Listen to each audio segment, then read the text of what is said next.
제가 머신러닝, 즉 기계가 사람처럼 학습해서 지능을 좀 더 갖추게 되는 이런 연구를 꾸준히 해왔고요. 그런 방향의 연구 프로젝트로서 최근에 한 가지 하는 건 TV 드라마를 기계가 보고 거기에 스토리를 이해하는 연구를 하고 있습니다. 그래서 이 문제가 왜 흥미있냐면 거기 시각도 들어있고 언어도 들어있고 심지어는 그걸로부터 스토리를 기계가 이해할 수 있는 아주 어려운 사실의 인공지능 문제입니다. 그게 한 가지 프로젝트고, 또 다른 프로젝트는 여기서 좀 더 나아가서 일상 실생활에 들어가서 비디오는 이제 일상생활을 촬영한 거죠. 그걸 더 넘어서 일상생활 안에서 로봇이 예를 들면 카메라를 가지고 주변을 보고 그 다음에 움직이고 행동하면서 주변을 더 이해해 나가고 주변에 어떤 유용한 일을 해주는 이런 어린아이를 닮은 그러면서 학습을 하면서 지능을 증가시켜가는 이런 로봇 연구를 하고 있습니다. 사람처럼 생각하는 기계를 만드는 게 인공지능의 꿈이었는데 사실은 생각보다는 어렵기는 합니다. 근데 이제 상당히 제한된 공간 안에서의 사람처럼 생각하는 거는 이미 어느 정도 가능한데, 예를 들면 알파고가 그런 좋은 예인 것 같아요. 바둑이라는 게임의 환경, 어떻게 보면 약간 닫힌 세계인데 그 안에서는 사람이 오래 생각해가지고 바둑수를 고민해서 한 수를 두는 것 같은 걸 이미 기계가 하고 있죠. 근데 아직은 아까 말씀드린 것처럼 일상생활 안에서 주변 환경을 다 이해하면서 거기서 일어나는 거에 대해서 어떤 계획을 세우고 생각해서 일을 처리하는 이런 자연스러운 환경에서는 아직은 기계가 잘 못합니다. 그리고 꽤 시간이 걸릴 것 같기는 합니다. 근데 이제 점점 우리 일상생활 안에서 생각하는 능력을 인공지능이 갖게 되면 사실 사람 생활은 많이 변할 것 같습니다. 그래서 우리가 하기 싫은 거 아니면 좀 더 귀찮은 거 이런 것들은 기계가 더 해줄 거고, 사람은 그것보다는 좀 더 우리가 하고 싶은 거, 편한 거 이런 걸 할 수 있겠죠. 예. 네, 그러니까 인공지능을 추구하는 크게 두 축이 있었는데, 하나는 사람을 닮거나 뇌를 닮은 방향이 있었고, 그렇지 않아도 그냥 기계가 똑똑하면 된다고 하는 크게 두 축이 있었는데, 사실 최근에 딥러닝 기술은 약간 뇌를 닮은 방향의 연구 연장선상에서 나온 성과예요.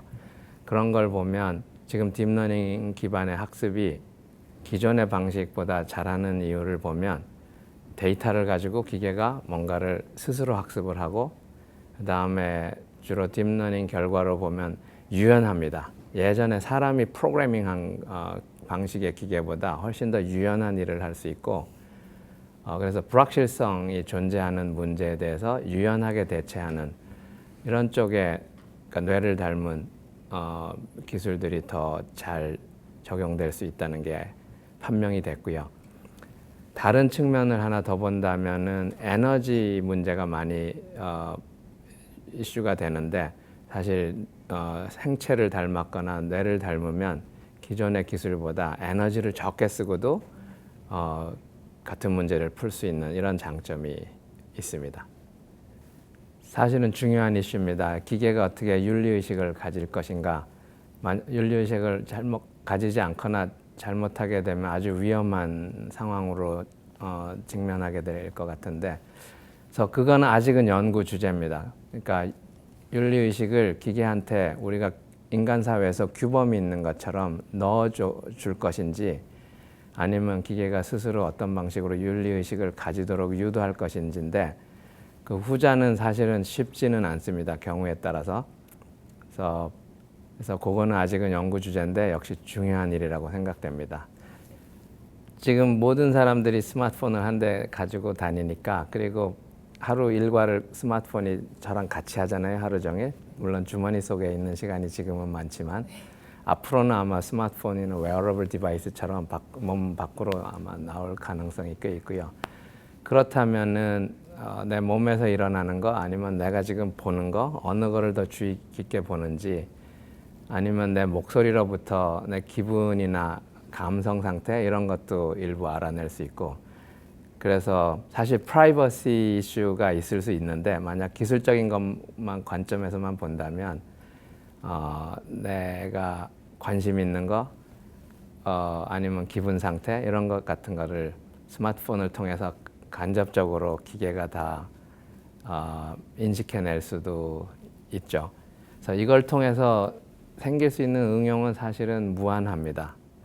예를 들면 앱을 통해서 내가 어떤 뭐 비디오를 본다고 했을 때, 그러니까 스마트폰에서 내가 비디오의 어떤 부분에 관심 있게 봤는지, 만약 아이 트래킹 이런 기술이 있는데 카메라가 지금은 아직은 잘하지 못해. 근데 카메라가 내 얼굴을 보고 있으면 내가 어디를 더 주의 깊게 보는지 이런 걸 통해서 사실은 그 교육 머티리얼을 통해서 내가 학습을 한다면 학습 효과를 더 증진시킬 수 있도록 AI가 도와줄 수도 있죠.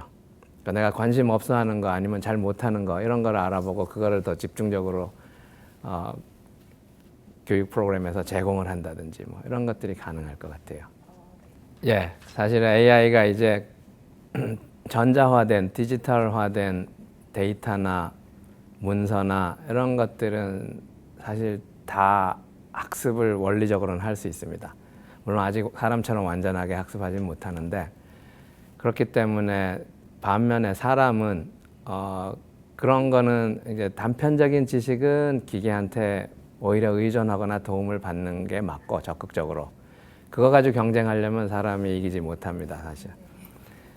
반면에 아직 기계는 다양한 소스의 정보를 종합적으로 해가지고 어떤 시간 공간적인 큰 시각 안에서 뭔가 결론을 내린다든지 생각을 한다든지 하는 것들은 상당히 약합니다. 그러니까 이제 학생들 관점에서는 뭔가 어떤 팩트를 보더라도 그걸로부터 어떤 가치를 알아보고 평가를 하고 종합적인 사고하는 이런 훈련들을 더 많이 하는 것이 필요한 것 같고, 그거는 아직 기계가 잘 못하고, 대신 그거를 하기 위해서 기계로부터 단편적인 지식을 수집한다든지 정제한다든지 모은다든지 이런 것들은 기계의 도움을 받는 게 맞을 것 같습니다. 예. 그 영화에 보면은 보통은 AI가 상당히 무서운 인류의 적으로 보통 많이 묘사가 되죠. 그 다음에 최근에 일어나는 일부 일을 보면 사람의 직업, 지금 현재 직업 하고 있는 거를 AI가 대체하는 우려 이런 것들이 있는데, 일부에서는 사실은 그거 우려해야 됩니다. 그러니까 경쟁자일 수도 있어요. 인류의 경쟁자일 수도 있는데 일부는 그렇고요. 아주 조그만 일에. 근데 궁극적으로는 보면 AI는 사람하고 같이 살아가는 동반자 아니면 친구 아니면은 코워커, 같이 일을 하는 컴패니언 이런 형태로 서로 도움을 주고받는 아마 동반자나 파트너 같은 역할을 하게 될 것 같습니다. 그리고 그게 오히려 바람직한 것 같습니다. 사회에 나가서 그러니까 리더 역할을 하고, 그다음에 어쨌든 그 이런 일들이 이공계에서도 많은 일들이 그런 사람들이 배출돼야 되는데, 한 가지는 뭐 빌 게이츠나 잘 아는, 아니면 최근에 보면 제프 베조스 아마존 창업자 이런 사람들처럼 돈도 많이 벌고 그 다음에 사회적인 리더십도 발휘하고 그 다음 사회를 바꾸고 이런 큰 일을 하는 사람들이 롤 모델이 될 것 같습니다. 그런 사람들이 좀 더 나올 수 있도록 우리가 대학 교육도 좀 바뀌어야 되는 것 같고, 그다음 무엇보다도 우리 잘하는 청소년들이 그런 거를 대비하거나 아니면 좀 더 꿈을 가지고 본인이 하고 싶은 거에 대한 방향성을 찾아가지고 어떤 일을 하는 적극적인 사고를 하는 게 중요할 것 같고요. 대학에서는 그거를 더 증진시켜주는 방향으로 교육이 이루어지는 게 중요할 것 같습니다. 우리 연구실이 사실은 대학원생이 여러 명 있는데, 경우에 따라서는 우리가 사실 인공지능이 주변 상황이나 상대방을 이해하고 그걸로부터 새로운 생각도 하고 아이디어도 내는 이런 연구를 하는데도 불구하고, 경우에 따라서는 우리 연구실에 있는 사람들 간의 의사소통이 부족한 경우도 많이 느껴요. 지니가 나타나서 우리가 서로 어떤 생각을 그때그때 하고 있는지 연구에 관해서 이런 커뮤니케이터 역할을 해줘서 좀 더 우리가 의사소통이 잘 되고 같은 방향을 통해서 갈 수 있는, 그러니까 예를 들면 상당히 우리가 야심찬 인공지능, 인간 수준의 인공지능 이런 거를 연구하는 방향을 추구하고 있는데 그거에 대해서 서로 빨리빨리 생각들을 공유하고 아이디어를 공유하고 해서 한 방향으로 갈 수 있는 이런 의사소통을 도와주면 제일 좋을 것 같습니다. 제가 연구를 하면서도 느끼는데 가장 성과가 나오거나 결국은 잘 되는 거는 본인이 열정을 가지고 오랜 동안 추구하는 데서 성과도 나오고 본인이 만족감도 느끼고 하는 것 같아요.